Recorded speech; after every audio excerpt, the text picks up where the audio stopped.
All right, so let's talk about a trailer that just I woke up like I heard a ding on my phone, and it was Jason Voorhees 2011, and he sent me a message saying this came right the fuck out of nowhere, and I looked and I was like, what the hell is all this about? And I take a look inside, and basically it is a legit trailer, final trailer, quote unquote final trailer, for the Eternals, which is coming in November. And I air quote final because we're probably going to get a lot of TV spots and maybe like a 5-minute like special behind the scenes look, maybe like a mega cut of a trailer. Who the fuck knows? Disney's going to pimp this out. But kudos for only doing 2 trailers, like 2 legit trailers for your movie. This tells me one of 2 things. Either A, this movie is going to have a lot of ramifications for the MCU moving forward, or B, they're really scared of how people are going to take this, and it's going to spoil a lot of the stuff that is necessary for the movie. It's either going to be one or 2 of those things, really. That's what I feel like we're dealing with here. Anyway, so this trailer basically answers the question that we had for the first trailer, was why don't the Eternals ever interfere? They answer it straight out the gate. It's like we were programmed not to interfere with mankind's evolution. We were only programmed to fight the deviants. And speaking as someone who doesn't know who knows a lot about Marvel but knows jack shit about the Eternals,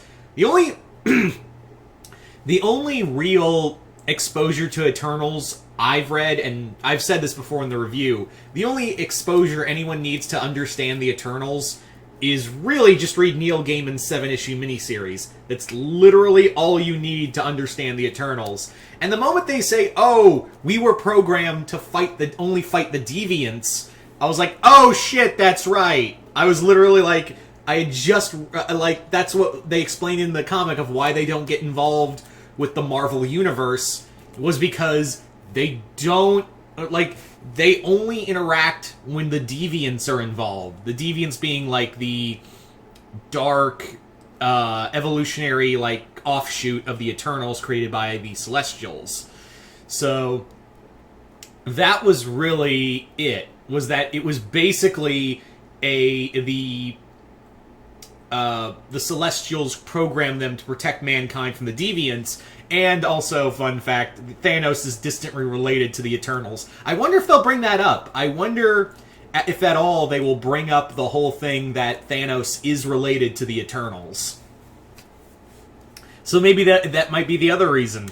Who knows?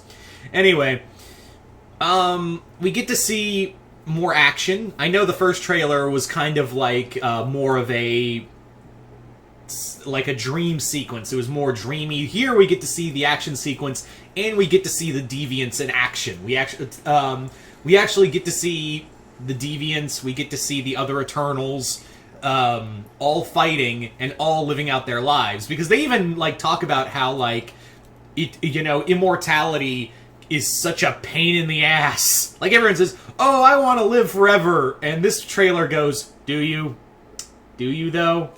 So, I like how they're gonna play. Ugh. I don't know what's up with me. I'm sorry if my throat's a little sore. It's just,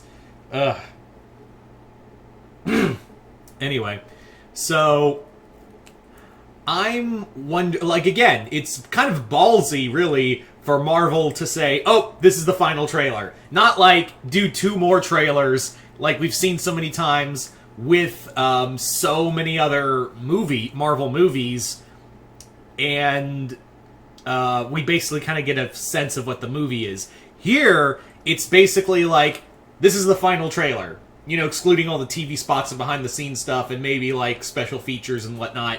But no, this is totally the final trailer. So I gotta, in a weird way, respect Marvel for doing something. And I've said multiple times that the best way the MCU is going to survive post-Endgame is to be, really out there. You really have to be weird, and Eternals is a part of that. Loki was a part of that. What If is a part of that. WandaVision is a part of that new kind of that open, like, we're exploring and we're experimenting with new ideals, because unlike what Disney's doing with Star Wars, which is just, play the nostalgia card so the fanboys can just have a circle jerk about how cool, seeing X character show up in another show that was going to be original. That's a whole other can of worms I'm going to open some other day.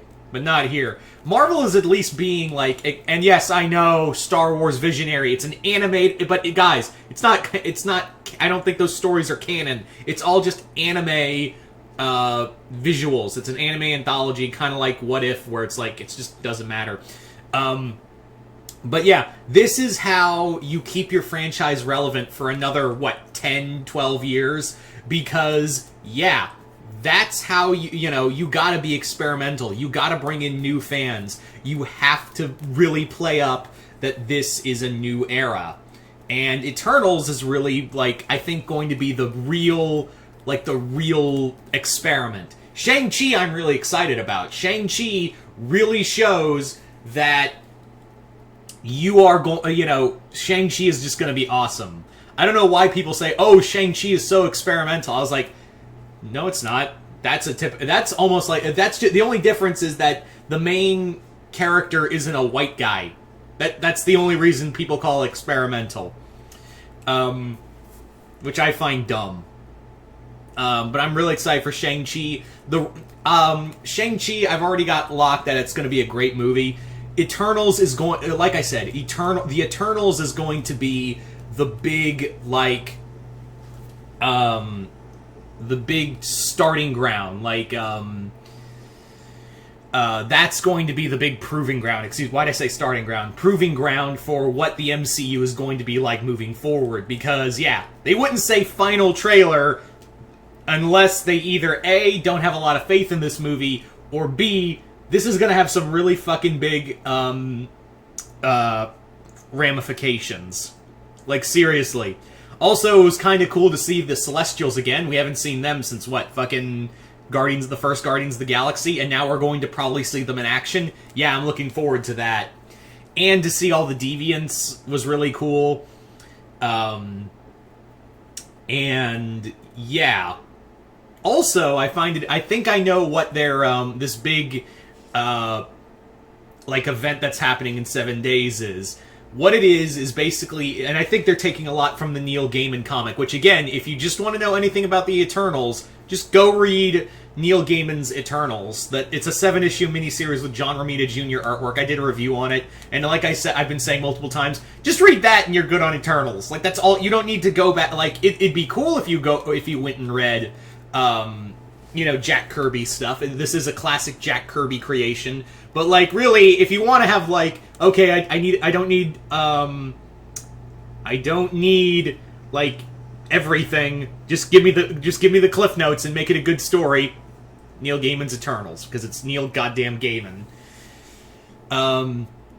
Anyway, but in that story, there's an event where this dreaming Celestial is being awoken. It's waking up and will determine the fate of Earth or not. And it ends in a very interesting way. I don't want to spoil how that ends, but it was pretty goddamn cool. But I think the event they're counting down to in the Eternals movie is the Dreaming Celestial. Anyway, so you guys tell me in the comments below. What do you guys think? What did you guys think of the final Eternals trailer? Are you guys excited? Are you guys not? Just comment below, let me know, and once again, I'm Mr. Multiverse. I'll see you next time in the Multiverse.